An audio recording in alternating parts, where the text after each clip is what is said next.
Insane!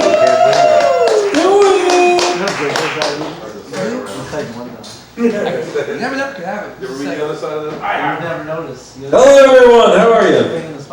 My name, woo, look at that crowd. There we go. My name is Steven Sane. If you didn't get it, I'll say it slower. Steven Sane. There we go. I didn't choose the name that was given me, but I'll get how I got that fakakta name in just a minute. Fakakta is not a curse word, for those of you that don't know. It's Jewish. I'll use it in a sentence. After Bob's accident, he kind of walked a little fakakta. Gotcha. Yeah, it basically means what it sounds like. So, my life's so insane. How insane is it? Thank you. My life's so insane, I'm single again. Are there any single women here? Woo! Married? Married and looking. I don't know anymore. So, I'm a white Jewish male. I'm a Jew Yorker. Yeah, I grew up with my Jew bros, my Jew bros, kosher pizza, kosher Chinese food. I'm not a bro, but you know. Well, no. I had my girlfriends too. Most of them were Jewish growing up, then I stopped dating Jewish girls. I haven't dated a white woman in 40 years. Anyway. See, how'd I get that name? Steven Sane. None of you care anyway, but I'm going to tell you. See, my dad was a social director of the Catskill Mountains, the place where the Jews used to go. He went by the stage name Lee Sane, never realizing that I then became Steve Insane. My first performance was at the Ridge Mountain Hotel, circa 1960-something. I sang, I'm a little teapot, short and stout, here's my handle, here's its spout. When I get all steamed up, hear me shout, sit me over and pour me out. So I happened to move to Pueblo, Colorado for like 2 years, back in 2016 to 2018. For those of you that have no idea what that is, Denver, south of that is Colorado Springs, and south of that is Pueblo. I didn't know till I got there, it's the marijuana capital of America. That's right. So I went to the dispensary one day and bought an ounce of weed for $63. Good weed, actually. It was, dispensary grew their own. Went home, rolled a joint, smoked with my daughter, her boyfriend, the 5 cats. We got so high, we forgot what happened at the joint. So we rolled another one. And we smoked that. Then I wrote this song. I'm the big pothead, tall and stout. Here is my bong and here is its spout. When I get a lit up, hear me shout. I'm hungry. Is there more pizza? Yeah. Great. So I didn't find out my name was Steven Sane until I was 12 years old. I had my first job cleaning the pool at the Shady Nook Hotel for $10 a day. I didn't know I was paying $15 a day to stay there. So I actually owed the owner money at the end of the year, Jews. So one day they announced me on the loudspeaker. Steven Sane, please come to the office. It was actually a woman's voice, so I went, Steven Sane, please come to the office. I went, Steve Insane. Thanks, Dad. That's when I realized I was Steven Sane. But I didn't actually start my comedy career until I moved to Pueblo, Colorado, because that 2-joint town had a little open mic, and I just showed up to the Pueblo P-Funny group and did my first 5 minutes of comedy, like officially, and it was fun. Before that I did karaoke, which is why I love the Lizard Lounge, because it's karaoke and they do comedy. Karaoke is a gateway mic. Because it led me to comedy. Now it's just, I have 2 addictions. I don't know what to do. Thank you very much. So, my life's so insane. How insane is it? Thank you. I identify with exactly who I am, a white Jewish male who likes women. My life's so insane, I have a master's degree I'm not using. My life's so insane, I'm doing comedy at 50-something years old, and most of you aren't laughing. My life's so insane, I texted my bank for my balance and sent back sad face emojis. It's true. So being a Jewish male in Colorado wasn't so easy. One day I went to a Dunkin' Donuts, and there was a shiksa, non-Jewish woman in front of me, and she ordered an everything bagel with cream cheese. I got turned on. So you want to hear more about Pueblo, Colorado? Sure. Kind of went like this. Wow. Yes. But it's a really wonderful small town. It's 56 square miles, 5,000 feet above sea level, has 236 bars, 20 dispensaries. It's basically designed to stay high all the time. So when I was there, I got pulled over by the police twice.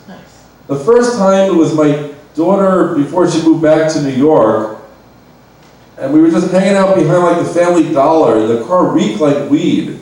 The cop was like, what the fuck are they doing? So he pulls us over, and he just kept asking me, why does this car smell like weed? I'm like, I don't know, officer. He's like, have you been smoking weed, sir? I kept saying no, because I'm a New Yorker. I know if you stick to your story, it works. My daughter, she thinks fast. She goes, honestly, officer, I smoked a joint in the car before we left the house, and that's why it reeks like weed.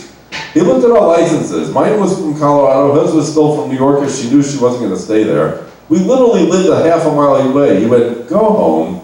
So we did. That place was weird. Want to hear more about Pueblo, Colorado? Yeah. Only in Pueblo, Colorado can you see a sex show and a fight in the same bar. Same couple. Nice. Same couple. They had a fight at the bar made up on the pool table. I had next on the pool table and it became a swingers club. Woo! Ow! Only in Pueblo, Colorado do people spend $1,500 at their one-year-old's birthday party on alcohol, weed, and a bail bond. And at this point in my life, I'm starting to find accomplishments in the things I fuck up. Is that fucked up? I guess. So I've actually been doing some voiceover work lately. That's why I haven't been in comedy.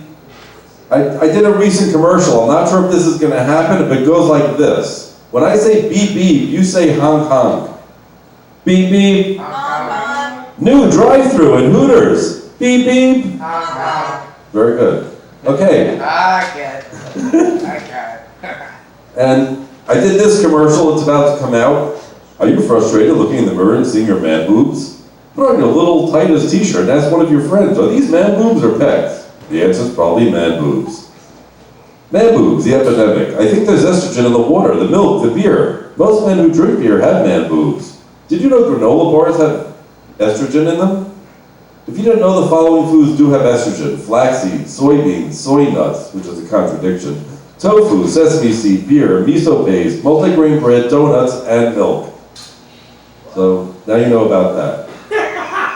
So I'm not sure how long I have up here. Sometimes you get 5 minutes, you have like maybe a minute left. It's like sex, I'm just happy to be here.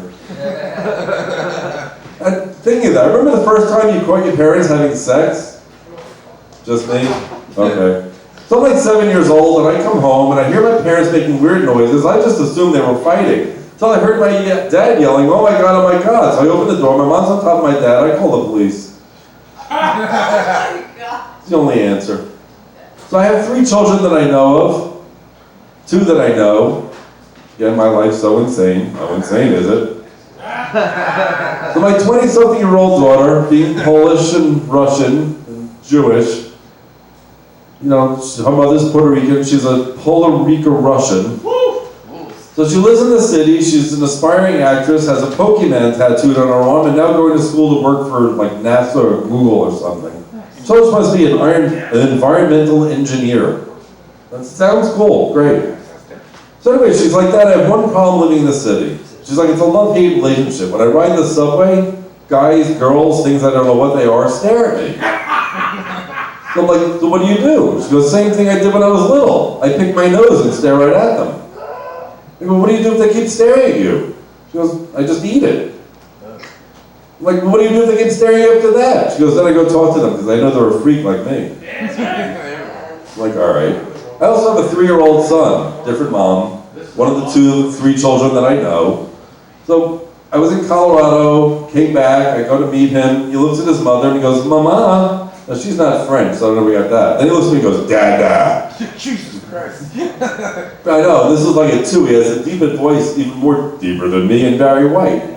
But he was definitely breastfed too long because I picked him up and held him and he pinched my nipples and he went, boobies.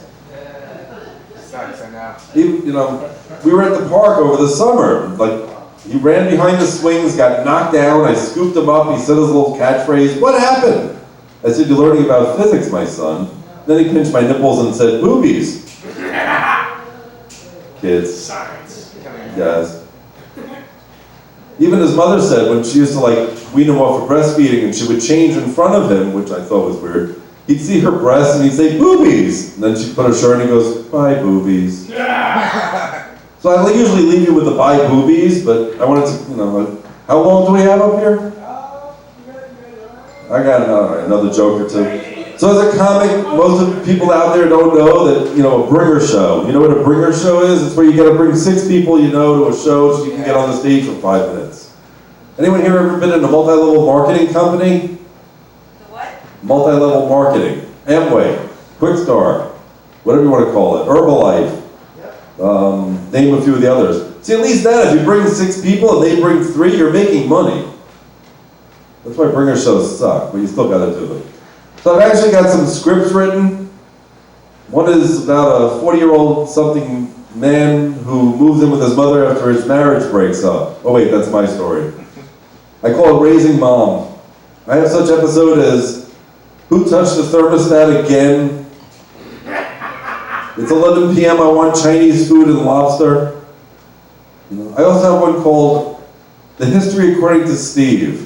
It starts out in a dark room, all you see is a lighter, some guy hits a joint, coughs, and the universe is created. And then I couldn't use Cheech and Chong, so I used Che and Cho. It goes like this. You know how I got here tonight? The same app I have. It's the Cheech and Chong GPS. It kind of went like this. Hey man, where are we going, man? Don't worry about it, man. I got it all planned out. Okay, man. Make a right. You missed it, you idiot. It's okay, man. We'll turn it to next right, man. You missed it again, man. Turn left. Okay, man. We're there. Stop. Park. Okay. That's how I got here tonight. Go fly get home. Thank you very much. I'm Steven Singh. Come back next week to see what the fuck I do. Now we get back to me and awesome stuff. Steve Insane, Steve Insane, Steve Insane, Steve Insane. And great job, man. We tried. Hilarious.